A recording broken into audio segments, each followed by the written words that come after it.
Un po' dietro abitava. La strada più bella del lago.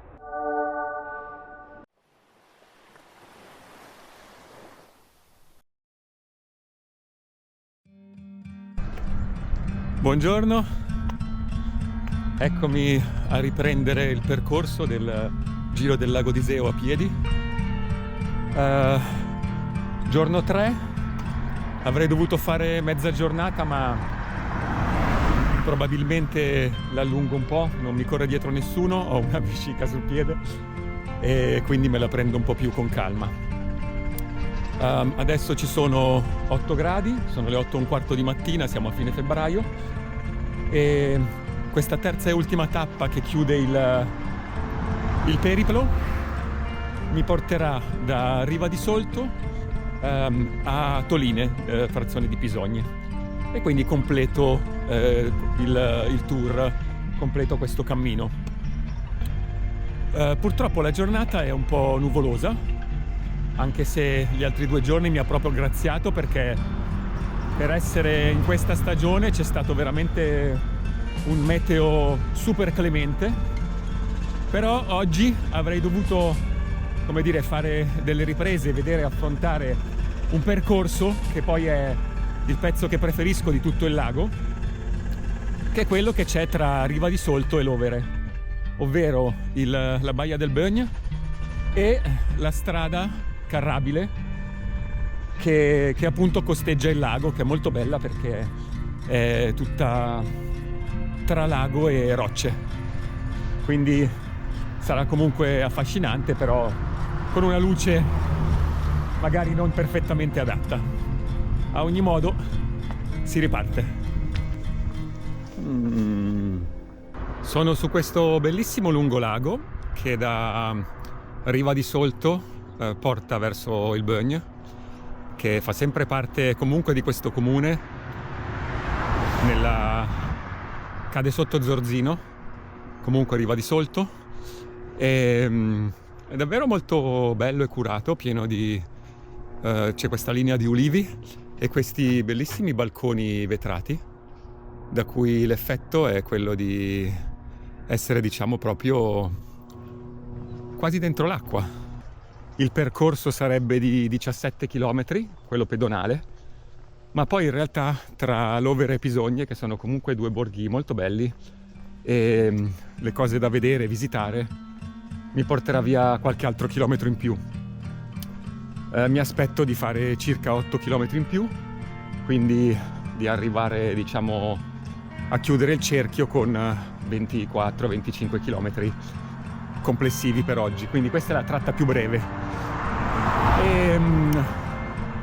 Quello che mi attende oggi, diciamo, di pericoloso è proprio il pezzo che dal Bögn, dalla baia del Bögn, va fino a Lovere, perché è un pezzo, per quanto bellissimo, è stretto, quindi la strada non ha grandi spazi né dal lato della montagna perché c'è la roccia a picco, né dal lato del lago perché comunque è proprio a sbalzo, non c'è spazio per questa cosa. Questa galleria, che è la prima, comunque corta, me la salto completamente perché c'è una via qui sulla destra che porta appunto alla baia e mi evita mezzo chilometro di galleria. Poco prima di entrare nella baia ci sono queste piattaforme nuove di recente costruzione e anche questo barettino, diciamo, questo locale molto bello che ha questa terrazza sulla riva del lago. Adesso chiaramente, essendo fine febbraio, è chiuso, però d'estate è molto, molto carino. Attraverso questa galleria portale entriamo nella baia del Bögn, che è una baia molto frequentata d'estate, sia dai ragazzi che si tuffano, fanno il bagno. Qui c'è un pontile alto circa 6 metri che permette appunto di fare un bel salto.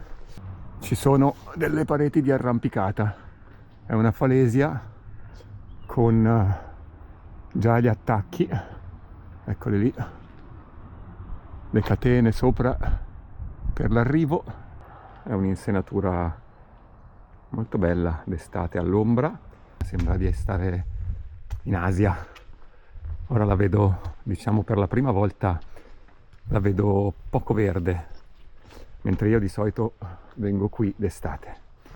Adesso direi che mi sento in pieno diritto di far volare il drone.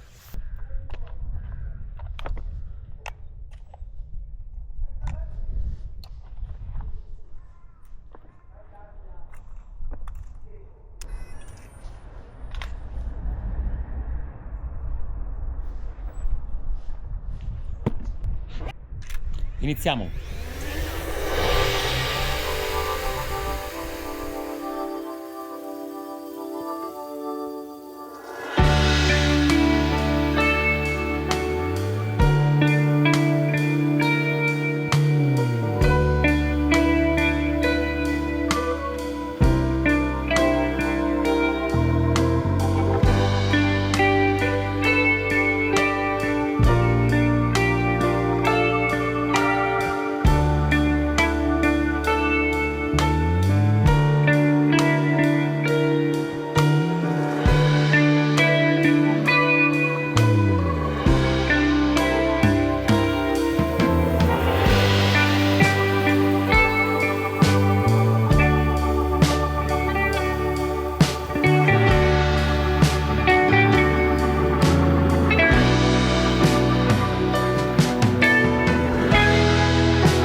Dunque il Bögn si può affrontare anche con un trek che parte poco più avanti, sarà 300 metri dopo la baia sulla sinistra per andare verso l'Overe. C'è un ingresso segnalato da un cartello tipico da trek e si può percorrere facendo tutto il passaggio alto e vedendolo quindi da sopra, non solo da qua giù. Si torna su strada. Questa è la galleria che ho saltato.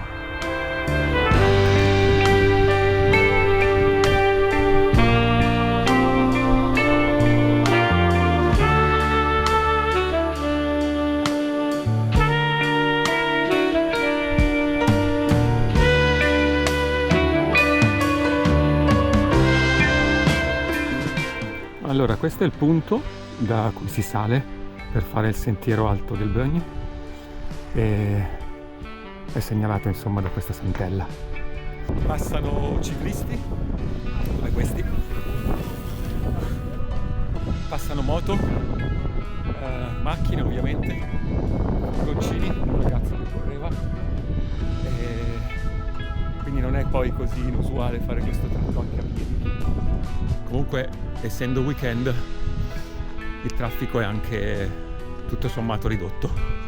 Questa è Castro, che è un comune che incontrerò poco prima di Lovere, e qui invece inizia la Val Camonica. Adesso è, diciamo, la prima volta che la rivedo dall'inizio del giro. E nella parte bergamasca è come essere sempre in montagna. Per quanto lo sapessi, insomma, perché frequento entrambe le sponde del lago, però devo dire che percorrerle a piedi ti permette di notare tutta una serie di cose, di fare delle riflessioni che giustamente in macchina o magari chi va anche in bici magari non fa. Per esempio, è davvero marcata la differenza turistica tra le due sponde. Sulla parte bresciana questa caratteristica è decisamente più importante e presente, sia a livello architettonico che di servizi, che come dire, anche per quanto riguarda le strade, piste ciclabili, eccetera. E nella parte invece bergamasca è presente solo a sud, quindi zona Sarnico e poco di più, e poi nella parte a nord, quindi da Lovere in poi. Tutto quello che c'è nel mezzo invece è più da un lato selvatico, dall'altro lato in qualche modo non sfruttato, e questo può essere anche un bene sotto certi aspetti, per carità, però è sicuramente una differenza che si vede.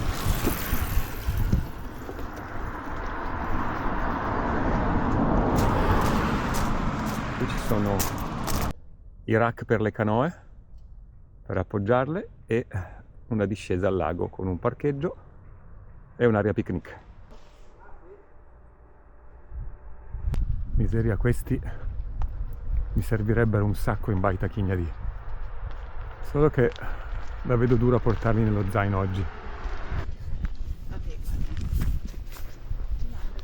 Insomma, a quanto pare non sono l'unico a passeggiare su questa strada.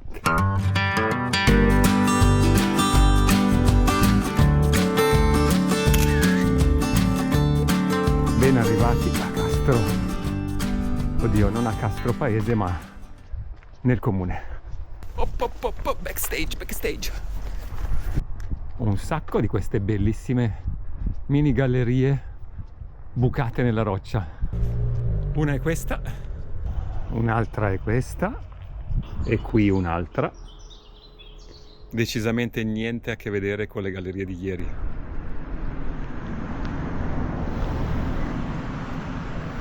Praticamente dall'inizio di questa tratta fino a qui e fino oltre c'è tutta la montagna impacchettata dalle reti metalliche, perché giustamente vengono giù sassi e la strada è piccola. Questo è uno degli altri pezzi dove d'estate è pieno di pescatori la sera lungo questa strada, motivo per cui chi passa da qui abitualmente è anche, come dire, rodato per quanto riguarda persone a piedi. E con la canna da pesca o non so cos'altro fanno su e giù per prendere appunto le sardine del lago d'Iseo, che però non sono sardine veramente, ma sono gli agoni, ovvero un pesce di acqua dolce tipico di lago. E poi ditemi se questa non è la strada più bella del lago. Stupenda anche col meteo nuvoloso.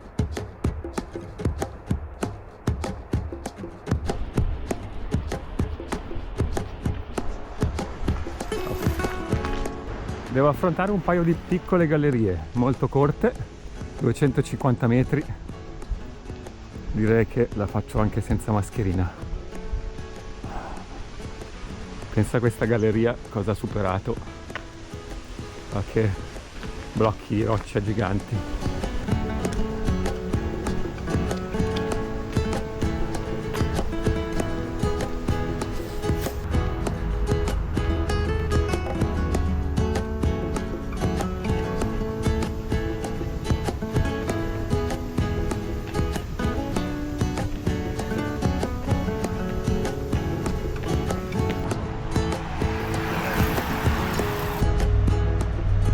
Queste sono le gallerie che ci piacciono, non solo col marciapiede, anche il parapetto.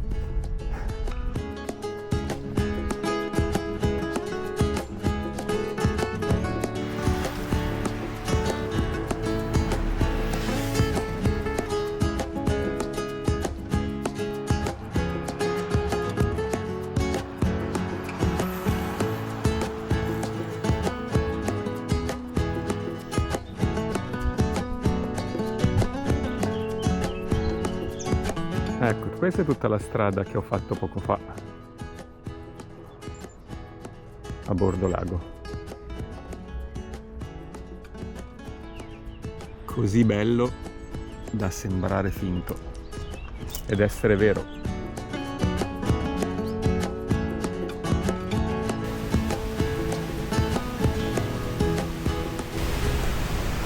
Eccomi a Castro, però guardate un po' chi c'è qua dentro la O. Simone Pianetti, vi consiglio di cercare la sua storia su internet, è un personaggio leggendario nella Bergamasca perché diciamo svariati anni fa, inizio Novecento se non ricordo male, si è fatto giustizia da solo perché in paese c'erano una serie di persone che gli davano contro, e poi nel corso del tempo è diventato un eroe diciamo nel raccontare una giustizia ufficiale che non funziona.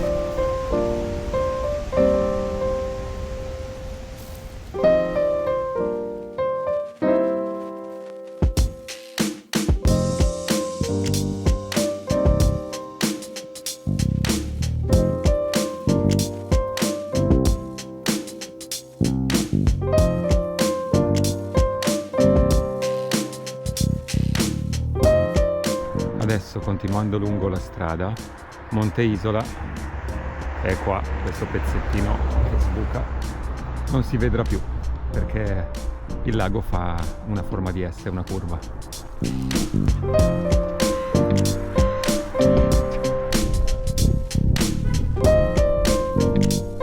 Questo è il lungolago di Castro.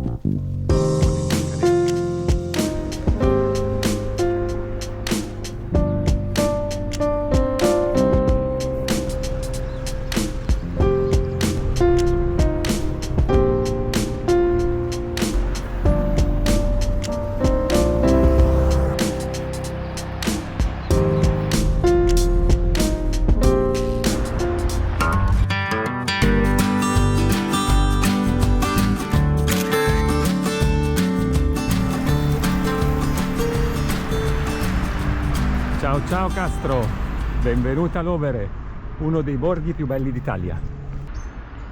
Questo è il porto turistico di Lovere.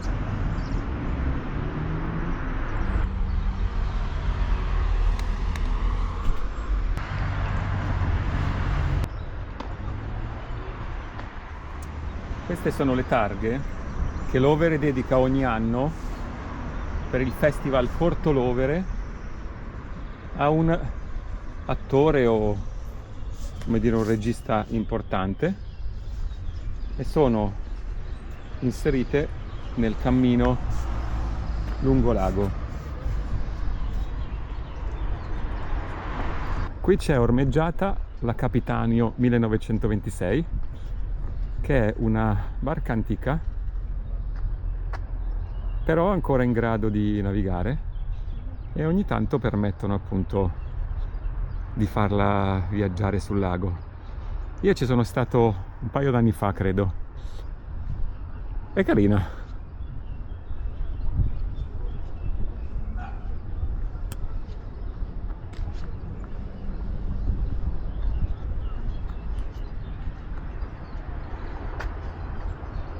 Di fronte a Lovere c'è Pisogne, e in quella valle, tra le due montagne, a metà costa, c'è Baita Chignadì.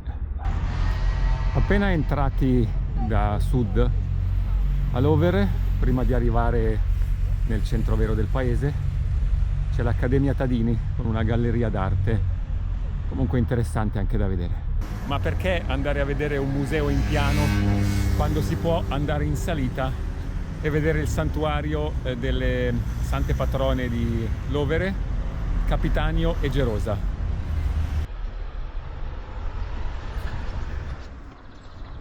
Ecco il santuario, molto bello.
Queste sono le cose da vedere oggi.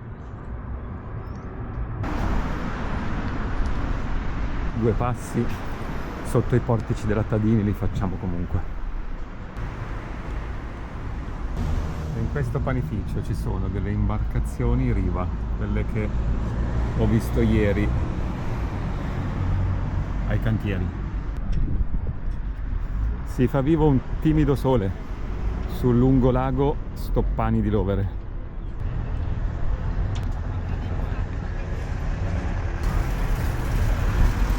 Ed ecco la piazza principale. Quindi sono arrivato a Lovere, uno dei borghi più belli d'Italia. Questa è la sua piazza principale e molto spesso di sera, quando ci sono dei periodi particolari, proiettano su tutte queste le facciate di questi palazzi, proiettano delle immagini luminose, chiaramente, quindi diciamo si autodefinisce il borgo della luce. Mi lascio alle spalle l'imbarcadero e vado verso le due torri che sono nel centro storico. Tra i dolci tipici di Lovere c'è questo, la polenta con gli osei e i baci di Lovere.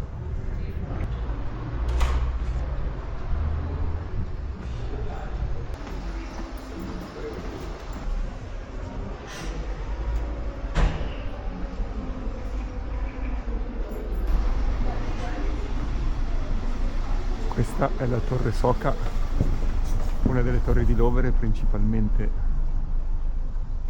adibita a difesa e deposito, epoca medievale. È gigantesca ed è perfettamente in centro paese. C'è la chiesa. Dove? La parte su alta del paese. Sì? Ecco. Quella di San Giorgio? San Giorgio. Ah, sì. ho capito. Ecco, hanno preso un pezzo anche per Lì su, nella torre? Sì, esatto. Ma sì. pensa? Solo che l'hanno sempre lasciata chiusa per visitare un po', perché tempo addietro abitavano anche in quelle sì, case lì, sì, Ma è altissima comunque, È alta, sì. Pensa te. Sì, molto bella. È bellissima, sì. La ringrazio, signora. Ma niente. Buona giornata. Dovrebbero mettere anche qualcosa per far conoscere Sì, meglio. farci salire magari. Ecco, far salire di qua è impossibile, devo andare Da di là. dietro? Sì. Va bene. No, Buona salve. giornata. Allora, seguendo le istruzioni della signora, noto questo cartello e delle scalette che salgono, stranamente. Vediamo dove mi portano.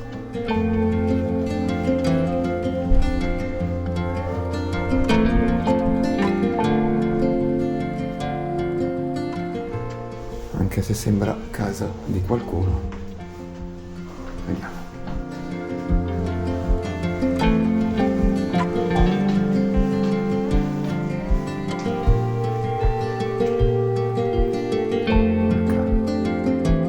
Siamo dietro la torre. Non ero mai passato da questa parte.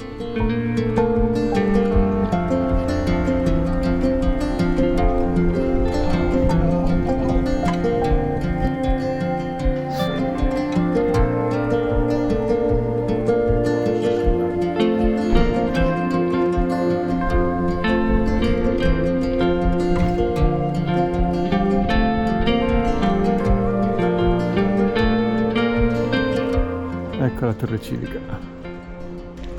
una piazzetta bellissima.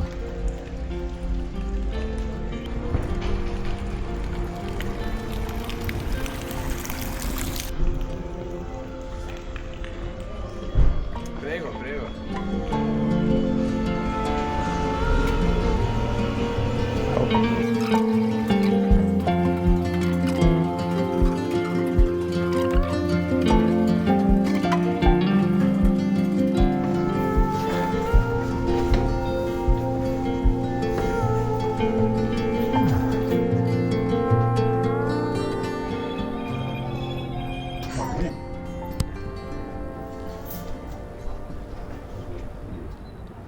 Quello è tutto il percorso che farò dopo, dove c'è anche la foce dell'Oglio, per arrivare lì a Pisogne.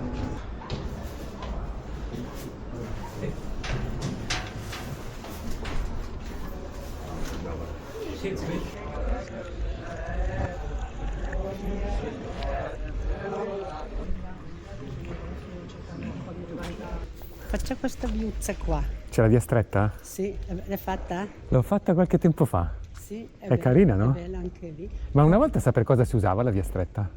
Perché Passaggio? piedi era un passaggio Più comodo, più veloce. comodo. Questa è un'altra cosa molto carina. La Stricta è un vicolo di Questa passaggio volta abbiamo superato. antico, serviva per risparmiare un po' di tempo, eccolo qua, nell'ingresso alla città. Stricta perché è proprio minuscola e stretta. Ecco.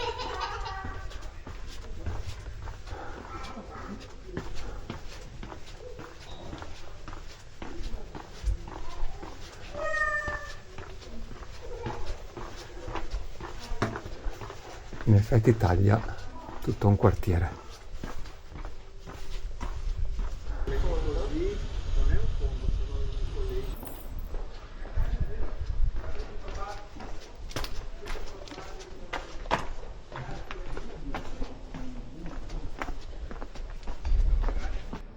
In questo panificio fanno un dolce che è tipicamente bresciano, anche se siamo nella sponda bergamasca. La spongada è un pane dolce praticamente semisferico, sembra quasi una brioche. Lovere è uno dei borghi sul lago tra i più vivi, frequentati, turistico, appunto è anche uno dei borghi più belli d'Italia, però fa anche tantissime attività, eventi e cose di questo genere che chiaramente portano qui tante persone, motivo per cui ha anche un centro molto vivo, ricco di servizi, negozi, ristoranti, bar, che sono anche pieni tutto sommato, perché adesso è venuta fuori una bella giornata di sole da una mattina invece grigia e nuvolosa, però è pieno di gente in giro e anche ai tavolini dei bar comunque c'è gente seduta. Sono le 11 di mattina, quindi non è per pranzo ma magari per un caffè. È sempre un borgo che vale la pena visitare se ci si trova da queste parti.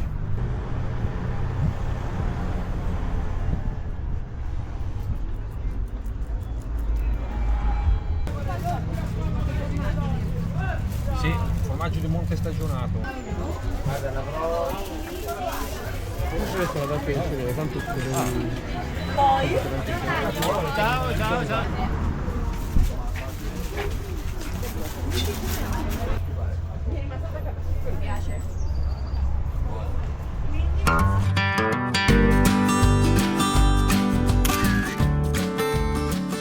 Lascio Lovere e entro a Costa Volpino. Questa è la penultima tappa di tutto il giro. Sarà anche abbastanza veloce perché mi fermerò solo al Lido delle Rose e poi passerò per il Parco dell'Olio e la ciclovia dell'Olio, ma le toccherò proprio tangenzialmente e poi mi dirigo verso Pisogne, casa mia praticamente. Entro nel paese e arrivo poi all'ultima frazione che è Toline, dove chiuderò l'anello. Questo è il porto di Costa Volpino con il campeggio per i camper, lì il parco, la foce dell'Olio e via. E invece hanno aggiunto in fondo un lido per stare sul lago con bar, un bel palco per i concerti e la possibilità di accesso balneabile al lago.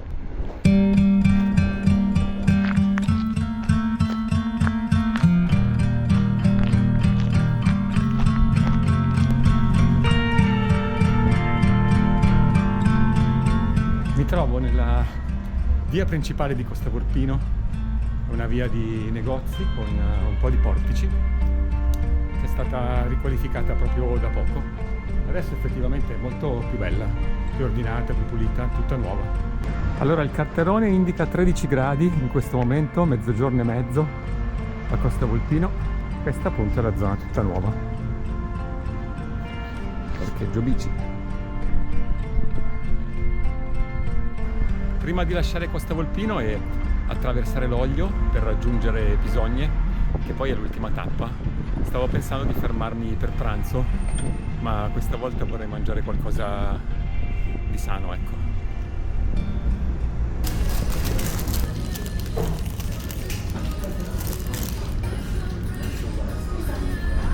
Pisogne, di là. Bene, allora sto per lasciare Costa Volpino, mi manca ancora penso un paio di chilometri, però intanto passo sopra il Parco dell'Oglio. Il fiume nasce a Ponte di Legno e poi va a finire dentro il lago di Iseo. Questo è tutto il parco, sia verso su che verso giù, un'oasi naturalistica che costeggia tutto il fiume, e c'è anche una ciclabile, appunto la ciclabile dell'Oglio, che lo percorre fino su, fino a Ponte di Legno. Mi sembra giusto. Sto percorrendo il viale che collega Costa Volpino a Pisogne. È un viale di transito automobilistico, ovviamente, che ha in parte a fianco una bella ciclabile larga con anche una corsia pedonale. È una via tutta industriale, per cui esercizi commerciali ce ne sono, alcuni pochi, principalmente grossi marchi alimentari, 5 o 6 addirittura, supermercati, e negozi per aziende, utensileria, qualche fabbrica. Insomma, niente di bellissimo da fare a piedi, però insomma mi rincuora il fatto che tra poco c'è il passaggio a livello e oltrepasso di nuovo la provincia, quindi lascerò Costa Volpino, provincia di Bergamo, entrerò a Pisogne, provincia di Brescia, e poi lì sono a casa. Nel senso che, eccoci qua, farò un giretto dentro il paese per vedere le cose principali e poi vado al punto di arrivo, che è anche il punto di partenza. Così chiudo il periplo.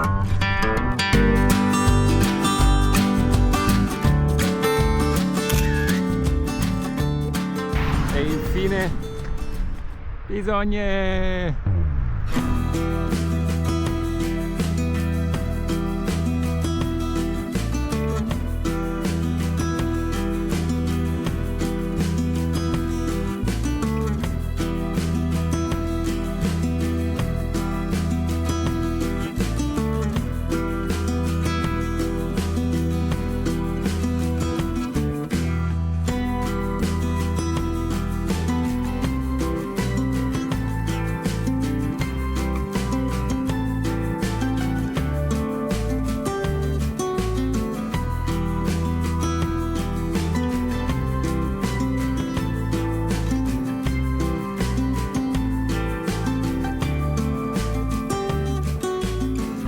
Passaggio a livello che divide Costa Volpino da Pisogne. Questa ferrovia è sempre la stessa che abbiamo incontrato durante tutto il lato bresciano del primo giorno. È la Brescia-Edolo.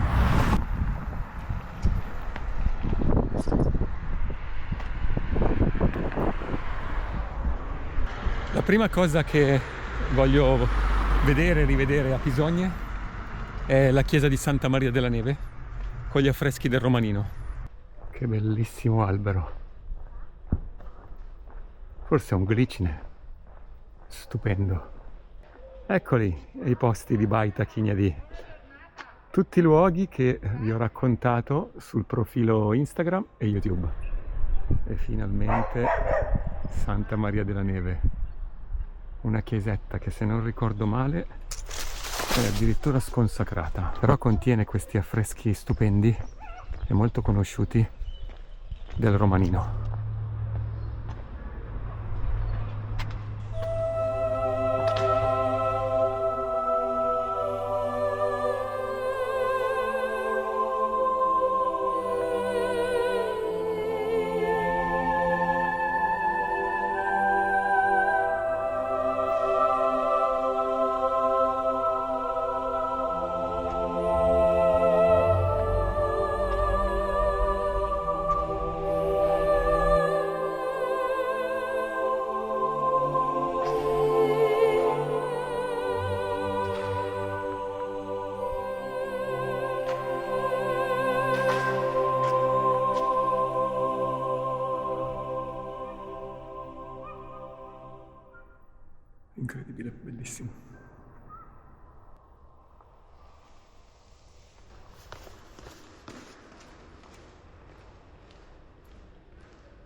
Entriamo nel parco comunale di Pisogne, il parco di Villa Damioli.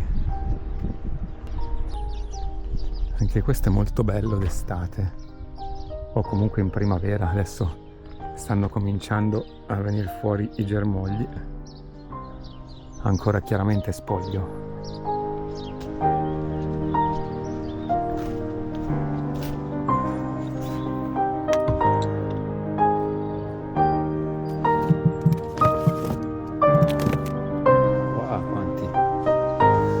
Se questi fossero porcini.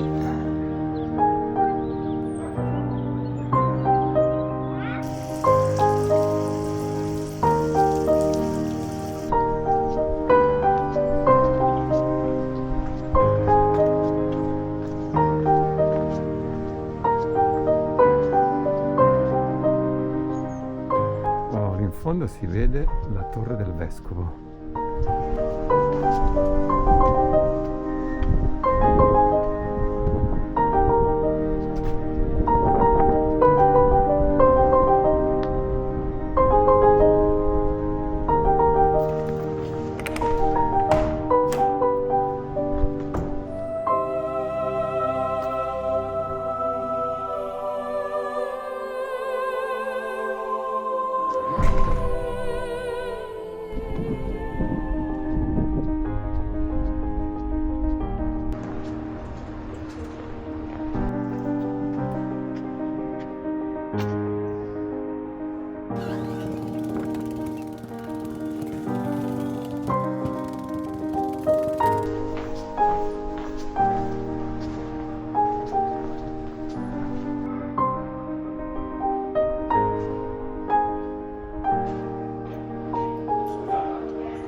Ecco, questa è la piazza principale di Pisogne.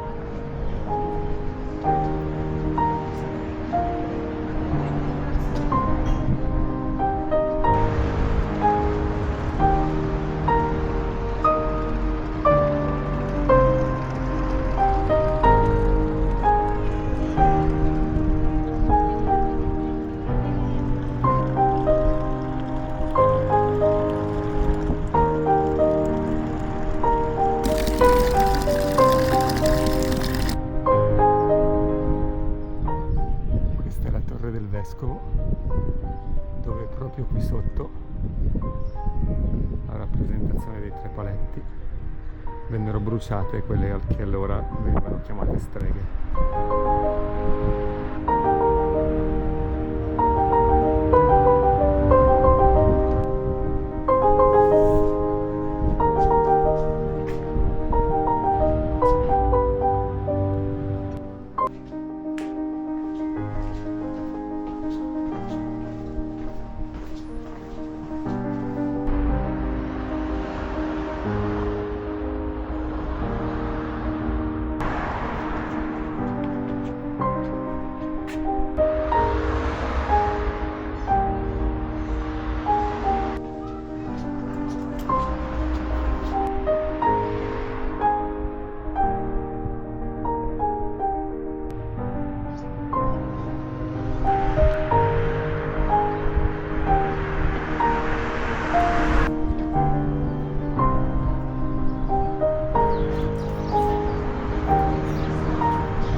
Questo è il Mirador, è uno spazio per allestimenti artistici direttamente nell'acqua, anzi sull'acqua.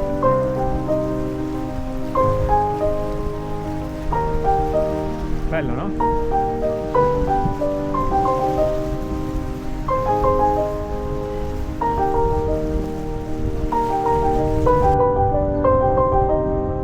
Allora, a volte mi chiedete dove si trova esattamente il Chignadì e ora ve lo faccio vedere.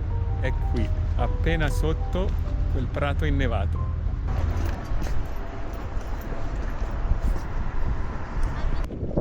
lago di Pisogne. Questo mi porterà dritto dritto a Toline.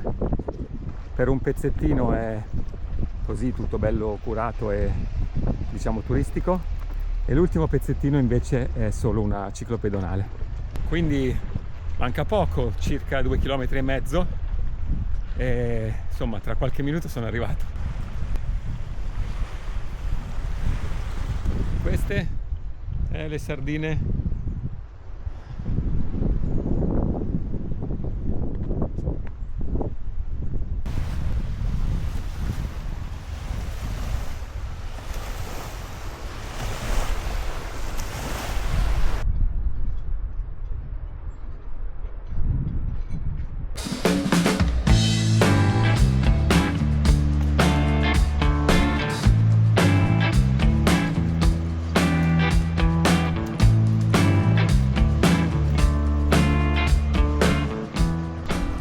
Porto Goen, l'ultimo dei porti di Pisogne, forse il più piccolino, è quello rivolto a sud, verso Toline appunto, dove sto per arrivare.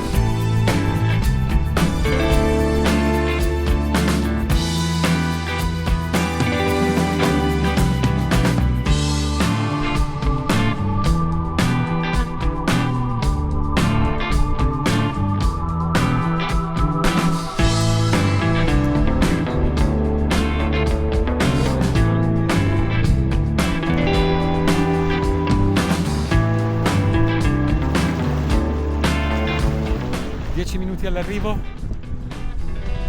prendo fiato mentre passano un po' di ciclisti sulla ciclabile. Questa è nuova, è stata fatta un paio d'anni fa e collega Pisogne con Toline per l'ultimo pezzo. Bene, insomma, sono contento. Io questa mattina sono partito da lì, dietro quella montagna. Allora vedo chiaramente il cartello Toline, quindi sono arrivato a 50 metri e niente, sono contento, dai, ce l'ho fatta. Non era scontato perché non ho mai fatto un cammino così lungo, sono qua.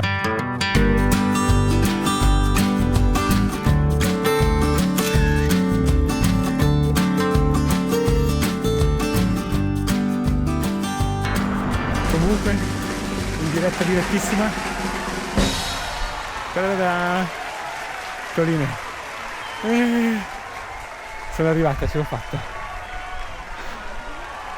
Adesso mi metto lì all'ombra un attimo, bevo, mi rilasso. Adesso sono le 3 di pomeriggio, quindi ho impiegato poco più di mezza giornata e in sostanza ho fatto tutto il giro in 2 giorni e mezzo.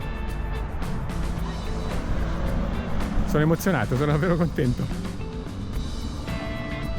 Quindi niente, si può fare. Un paio di pezzi pericolosi che sono prevalentemente 2 gallerie, di cui una lunga poco più di 1 chilometro. Per il resto qualche pezzo fuori ciclabile e pedonale, però tutto sommato fattibile. E niente, è andata bene anche col meteo, con tutto quanto, quindi se qualcuno volesse rifarlo è una buona idea, è divertente.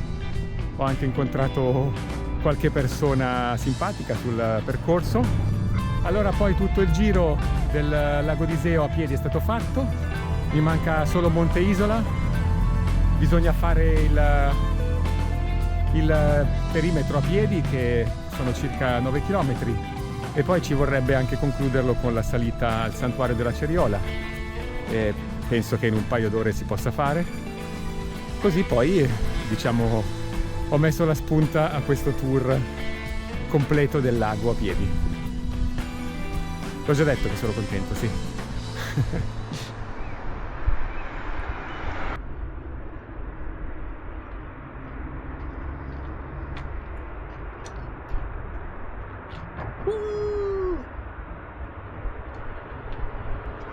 È andata, è fatta. Allora, adesso mi sono seduto qui un attimo per bere, per rilassarmi un pochino e ho dato un'occhiata ai numeri di oggi. In effetti è un pochino più breve questo pezzo che ho fatto degli altri, quindi non li ho divisi in maniera perfettamente uguale, però forse è meglio perché l'ultimo giorno più leggero ha senso. Il primo giorno è stato il più lungo, ho fatto 35 km, il secondo poco più di 30 e oggi quasi 25, quindi diciamo a scendere. Sono incluse in questo anche tutte le deviazioni, ne ho fatte 2 per ogni giornata, quindi il primo giorno ne ho fatte 2, il secondo 2 e oggi una sola.